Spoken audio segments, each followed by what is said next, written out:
And what is up, everybody? How y'all doing out there today? Hope everybody is having a wonderful, terrific. I had a Taco Tuesday, not in honor of LeBron James. No disrespect to LeBron James, but doesn't it just sound so good? Taco Tuesday. We've been doing this for a while. I love it. You can't go bad with tacos. But outside of the tacos, um, we're gonna talk about these Niners receivers. We're going to talk about the injuries. We're going to talk about the upcoming game between them and the Rams. I need y'all to stick with me. Um, wait a minute. I forgot what it is I normally do. Oh yeah, cue that. Here to bring you the facts, data, and statistics up close and personal. Letting you decide if it truly is hate or debate. Pulls off three-pointer. Bang! Bang! It's good! Wins the game at the buzzer! Oh my God! They know that! Are you kidding me?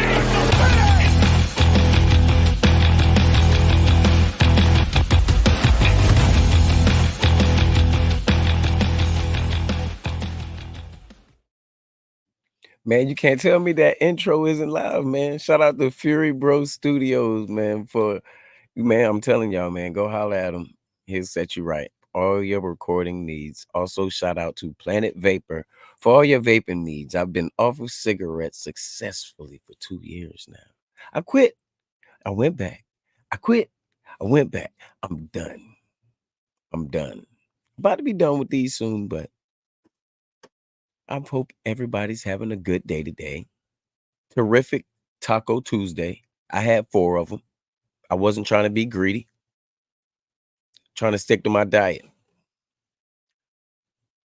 I'm first going to start this episode off with how much do y'all think this game right here hurt the 49ers? You know how media is going to blow it up. And I think they're hating on the Niners when they be like, oh, all is lost. Debo is now hurt. McCaffrey is now hurt. They're looking in a world of trouble. Where is Brandon Ayuk? What is Brock Purdy doing? Kyle Shanahan. I was one of the people that said, where's Ayuk? This is all emotions.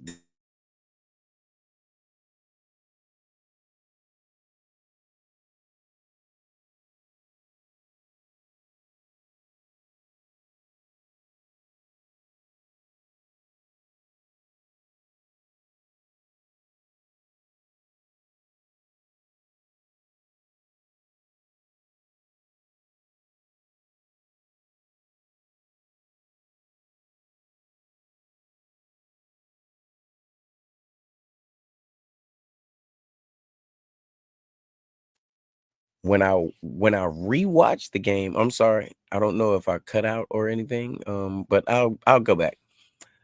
I watched the game, and after I watched the game, I went and did an instant analysis, which was a day late because I had to work. After that, I did watch the game again, and I watched like the all 22, and I also watched some other plays, particularly where they showed Brandon Ayuk open on more than 11 plays. These aren't the ones where he was targeted. These were the ones where he and it was a couple other receivers that were out on the field wide open. You had Mason wide open on routes. You had Debo wide open on routes. You could see in plays he looking around himself like, "Hey, you took a sack. I'm It ain't nobody within 5 yards of me. What are you doing? What are you doing?" I know the walls were collapsing. You know what I mean? We know it. Brock Purdy isn't a tall quarterback, but he is a great quarterback. I've never seen Brock Purdy in I guess you could say 2 years now that he's played, play like how he played yesterday. He was like he was thinking. It was like he almost regressed mentally, if that makes any sense. He's like he got too thoughtful instead of being that person. Before, what I saw was he got outran in rushing yards by Sam Darnold. That's no slight to Darnold because he does have a little bit of athleticism now. He's got some he's got a crazy arm now. I promise you that. I know that 97-yard touchdown pass. Brock Purdy couldn't throw that pass. That's what Ayuk and some of the receivers out there are missing in San Francisco because they doesn't have a quarterback that can deliver those passes like that. But this isn't me being bad on Brock because he can deliver certain levels of that. I don't know if y'all agree with me, but y'all let me know down in the comments below if y'all agree. I mean, I don't know. I'm looking at the blitz. I'm looking at how they was on McKivitz. I watched that in the first game and in some preseason games too. But with McKivitz out there, I mean, you got to think about it. The I guess the standard lineman on in that position makes like 14. He's making 7. Every play that I see him on the pass protection, I see Pooney solid.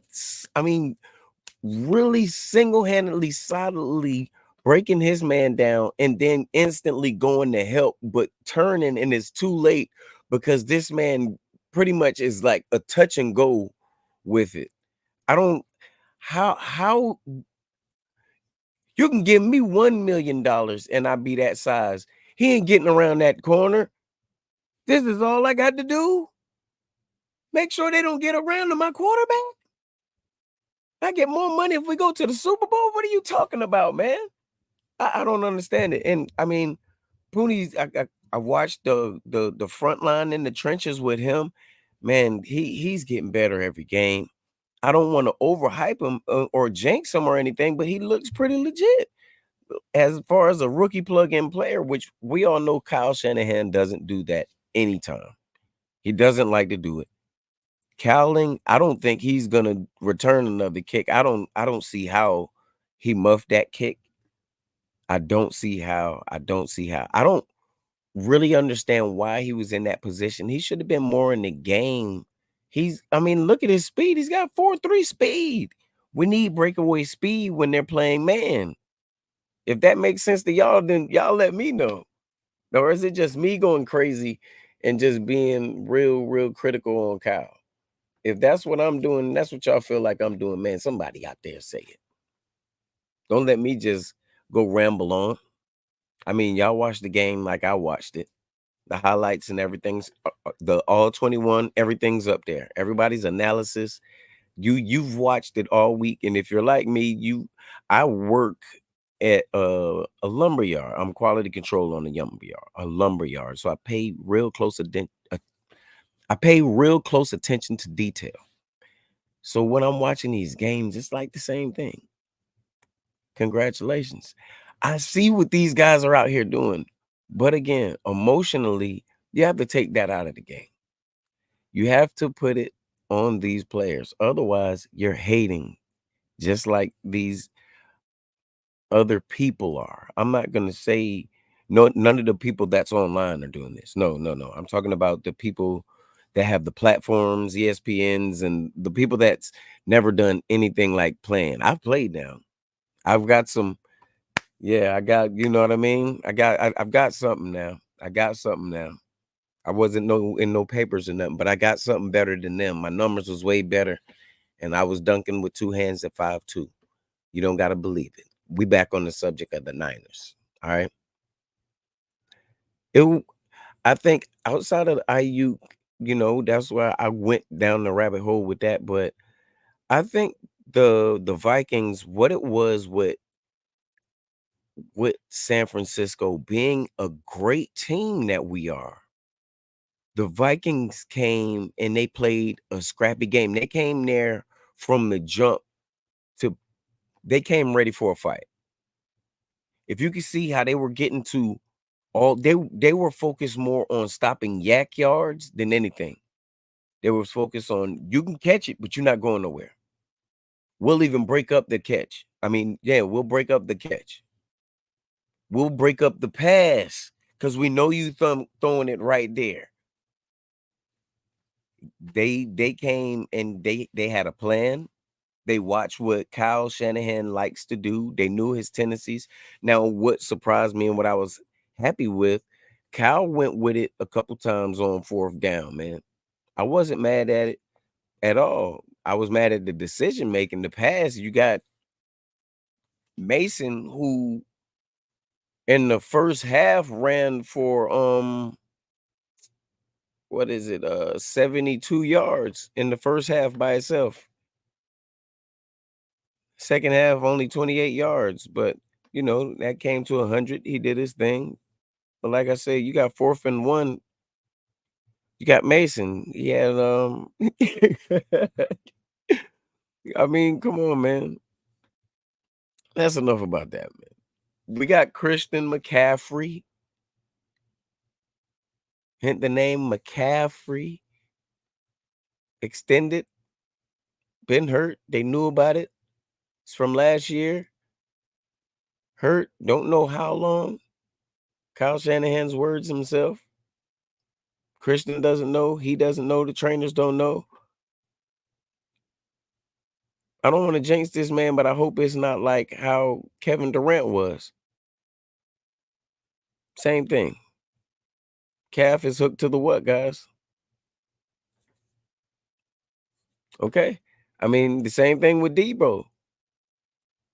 Calf injury. I hope these ain't the calf boys. I ain't talking about LeBron and them, the Cavs, man. I don't like this, man. I don't like this. What is Kyle doing? Well, we can see he's running these people to death, having a whole team full of players that you can get the ball to, but you are running these specific routes to these players. I mean, look at it's a lot. It's a lot. We're gonna move on. We're gonna move on. This week coming up, they are facing the Los Angeles Rams. They'll be at the Rams, which will be just like it's a San Francisco 49er game. It'll probably be more of us there. Y'all know how that is. It's right there. It's right there. So that's going to be a good game. And everybody's talking like they should be worried because of this game. Like I said, y'all are going to see as the year goes by. Darnold's a great quarter. He's got a great arm. His decision making gets it sometimes. Now he's less of weapons. They should be all right because they did okay with us. We'll see. But without Christian McCaffrey and without Debo, we still got 5 stars on that offense. We got Juwan Jennings. We got George Kittle. Brandon Ayuk's out there. J.P. Mason. Kyle Juszczyk. We got all those guys out there, still out there. And we still got Cowling. We still, man, come on now. Come on now. On the other side, the Rams are missing. Puka Nacua is on the injury list. And he's on IR. Cooper Kupp's on IR, or soon to be on IR. He's like 1 foot there. Their tight ends on PUP. They got 3 linemen, I think, outside tackles that are on injury reserve. They got 2 corners. They're starting corners. IR. It's almost like the nightmare that you could have as a coach getting ready to start the season. This is the start of the season, so depending on how long they'll be on IR, which basically like 4 games, which is good, and that's good in a sense because your team can get better as far as your depth can get more reps while these people are getting ready, so it don't have to be a slow process, and they can get better at the same time. They have the potential to go 0-3 this week, or they can try to do their thing with us. I don't see them losing this game. 49ers, I don't see them losing this game at all. If the 49ers lose this game right here, I don't know, man. Y'all saw I burned the hat last week. I said at the halftime, I went live on TikTok, and I said if I lose this game, well, if Shanahan loses this game to Sam Darnold, I will burn this hat. And it just so happened to be the hat that I had on in the Super Bowl when we lost, which I should have burned that night, but I didn't. You know what I mean? I came home. It's on the TikTok. Check it out. I burnt it. I'm looking for another one. If y'all got links to a new one, like I said, send me the links. I need a new one. I need a fresh and crispy one. Hook me up. Hook me up, man. But I don't think they should have any problems with these guys right here. It should give Brock Purdy a chance to open it up and see more what it is that he can do now that he's dealing with like secondaries all around, and then let our defense get to fix what they need to fix. So I take the good with the bad on it, though. We did take a loss last week, but it was Fred Warner himself that kept us in that game. Fred Warner, he even said it. He's gonna hold everybody accountable. He even said even himself. And that's just being selfless, you know what I mean? You can tell how much he holds himself accountable on defense because every play he's right there. The camera doesn't have to pan away and say, "Where's Fred?" No, he's right there. He's almost a part of every play unless it's real deep downfield, and sometimes he's down there too. So I don't know. It's however you guys want to bring it. Whatever you're talking about, he's on it. I'm with Fred. I stand with him. Everybody needs to hold themselves accountable. Stop. I should have, and all of this stuff right here, man. Let's show it. Let's show it. Let's show it. All the pieces are there. They spent the money. There's no excuses. All the people, like I said, they were talking about Ayuk not doing this thing. He did his thing. He's been doing it. He hadn't been able to get the ball. Hadn't been able to get it. I guess we'll see. Y'all have a good Tuesday. I'm gonna have some TikTok shorts for y'all tonight. I hope y'all doing everything all right. Any updates that come tonight, I'll have them early in the morning, early in the afternoon, but I'll make sure I get them to y'all first. Make sure y'all tune in. Once again, shout out to my two sponsors, Fury Bro Studios and Planet Vapor, for all your vaping needs. I hope everybody's having a good Tuesday. Y'all have a good rest of your week. Until I see y'all again, I need y'all to do me one solid. Here to bring you the facts, data, and statistics up close and personal. Letting you decide if it truly is hate or debate. Pulls up three-pointer.